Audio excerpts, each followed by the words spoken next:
Hi, everyone. Thanks again for joining us for another episode of the Daily BizLink. Jane Cebrynski is back. And on today's episode, we're talking about the discussion focused on gratitude. So, Jane, thanks for being here.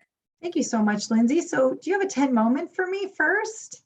My 10 moment. Well, this week was a big 10 moment. I traditionally was hosting community events in person every Tuesday morning.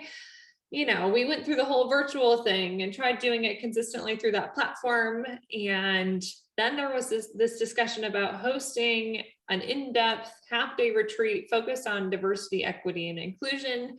It was a great partnership with another organization called the Arizona Talent Co-op, led by Mary Henry.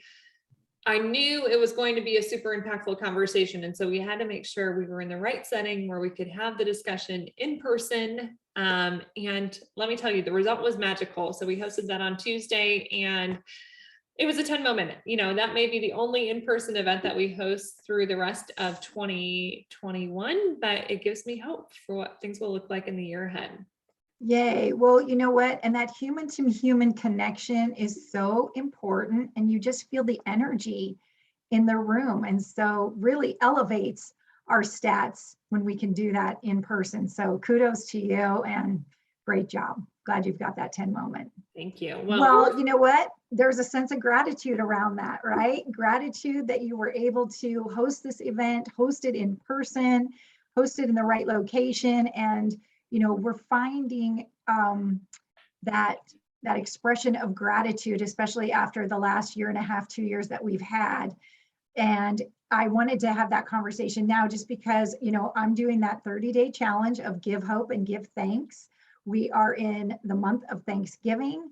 It tends to be something that's a little bit more top of mind, but, gratitude is really starting to take front stage in terms of people's well-being.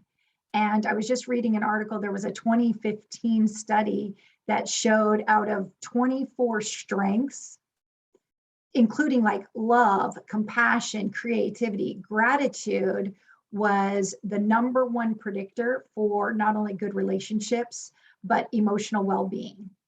And what I love about gratitude is that it is available to anyone and everyone, no matter your geography, no matter COVID, no matter age or anything like that. So I thought we could just have a quick little combo about it. Wonderful. Well, I think as we enter this holiday season, the gift that doesn't cost us anything is just showing, signs or ways in which we appreciate or show gratitude to one another. So excited about this specific conversation, and curious if there's any specific strategies that you would encourage our listeners to implement.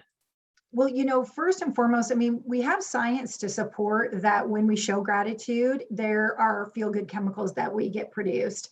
It also shifts us into a more positive mindset. So if people can just embrace the idea around gratitude, and then in order for us to, retain that skill, if you will, we've really got to put some attention and some intention around it.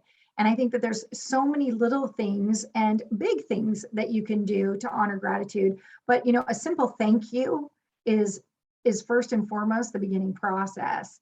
And there's been so many fun little things that I've discovered. Like I got these rocks engraved with the word grateful on it. And I've been just sharing them with people like you to say, hey, I appreciate you and I'm grateful for you. And I think that it has a ripple effect. That gratitude not only makes you feel good, but it makes the person you're giving it to feel good. And then they hopefully will pay it forward and share with somebody else.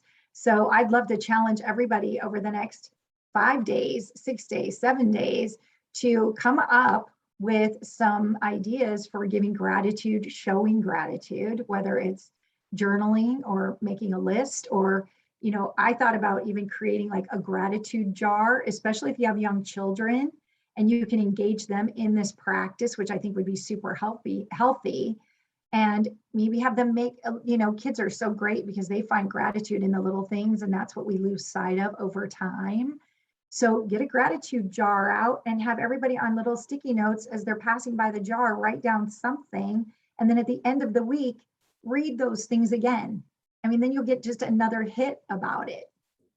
I love that idea. Gosh, and even if you did it between now and Thanksgiving and at the Thanksgiving dinner table, everybody reads the gratitude jar. I think that would be really cool as well. So a lot of us are always looking for new, family traditions or things to do with one another, or maybe it's your nighttime routine. And as everyone's getting ready to go to bed and you're tucking the kids in, maybe that's the time to talk about what you're grateful for. So Well, something really coworkers can do this too, and you could do a gratitude journal by yourself. A gratitude jar, and you could decorate it and make it look really fun, and put some little, sticky notes in there. And then when you reread them again, it just reminds you of the things you are grateful for. Ooh, I like that.